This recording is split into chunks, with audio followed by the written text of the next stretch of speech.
Tahu nggak sih, era globalisasi yang semakin berkembang pesat di Indonesia membuat kita sebagai generasi muda melihat kopi sebagai lifestyle doang loh.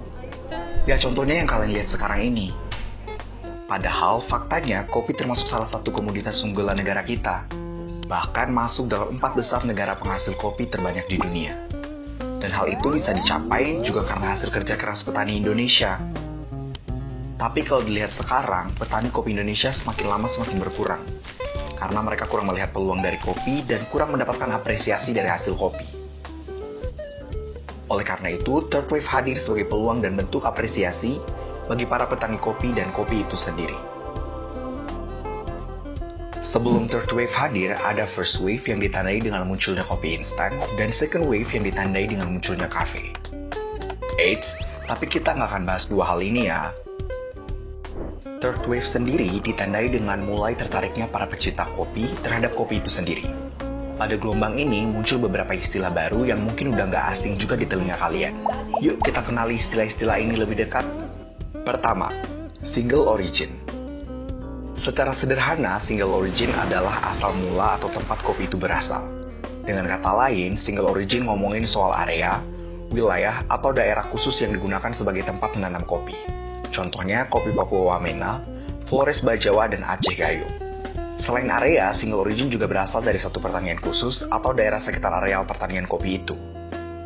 Misalnya kopi Aceh Gayo, Kampung Kenawat yang berasal dari perkebunan Kampung Kenawat milik Bapak Fafan Yoga. Kedua, manual brew atau teknik menyeduh manual. Teknik ini menjadi populer karena kita menjadi lebih bebas dalam menentukan cita rasa kopi yang diinginkan. Sehingga rasanya nggak monoton atau gitu-gitu aja. Nah, alat yang dipakai untuk manual brew diantaranya ada French Press, V60, Aeropress, Siphon, Vietnam Drip, Chemex, dan lain-lain. Berikut ini merupakan salah satu cara manual brewing menggunakan V60 menurut Mei Lizani, barista Kupi Coffee. 1. Siapkan gelas dengan V60 dripper dan filter di atasnya. 2. Basahi filter dengan air panas dan buang air bekasnya. 3. Masukkan 16 gram bubuk kopi giling medium pada dripper. 4. Seduh dengan gerakan memutar secara konstan dan perlahan. Tuangan pertama untuk blooming, proses mengeluarkan karbon dioksida. Tuang hingga timbangan menunjukkan 60 ml, tunggu 30 detik. Tuangan kedua untuk mendapatkan keasaman. Tuang hingga 120 ml, tunggu 30 detik. Tuangan ketiga untuk mendapat bading. Tuang hingga 180 ml, tunggu 30 detik. Tuangan terakhir, tuang hingga 240 ml, tunggu hingga 30 detik. Setelah itu, angkat V60 dan kopi siap dinikmati. Dalam manual brewing, ada beberapa faktor penting yang kalian harus perhatikan menurut Aris Kadarisman, Lecturer Indonesia Coffee Academy. Antara lain, rasio air, dianjurkan dengan rasio 1:15. Proses penggilingan, semakin halus rasa kopi akan semakin pekat. Agitasi, pengadukan secara alami terjadi saat menuang air, maka semakin cepat diaduk, kopi semakin mudah terekstrak. Kualitas air, yaitu dengan kandungan pH 7 dan mineral maksimal 120 ppm agar kopi tidak pahit. Temperatur air, dianjurkan untuk menyeduh dengan suhu 90 hingga 96 derajat Celcius. Dan yang terakhir, filter. Besar kecilnya lubang filter berpengaruh loh, dan sebaiknya gunakan yang berwarna coklat karena tidak mengandung bahan kimia. Ketiga, specialty coffee.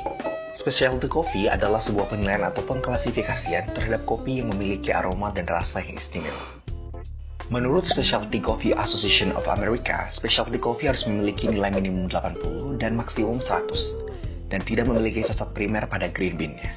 Specialty coffee sendiri dinilai sebagai kopi dengan grade tertinggi karena diproses secara khusus dengan standar khusus mulai dari proses penanaman sampai siap dinikmati. Sehingga harganya cenderung lebih mahal dibanding kopi lainnya. Syarat sebuah kopi bisa dikategorikan sebagai specialty coffee adalah wajib dipetik ketika sudah berwarna merah, memiliki total defect kurang dari 4% dalam satu packaging, dan memiliki nilai cupping test lebih dari 80. Intinya, Third Wave Coffee merupakan gerakan yang digagas oleh pecinta kopi untuk memberikan apresiasi lebih kepada kopi itu sendiri. Dengan mengenal dan ikut berpartisipasi dalam gerakan ini, kita secara nggak langsung juga membantu mensejahterakan petani kopi Indonesia. Yuk kita apresiasi kopi Indonesia!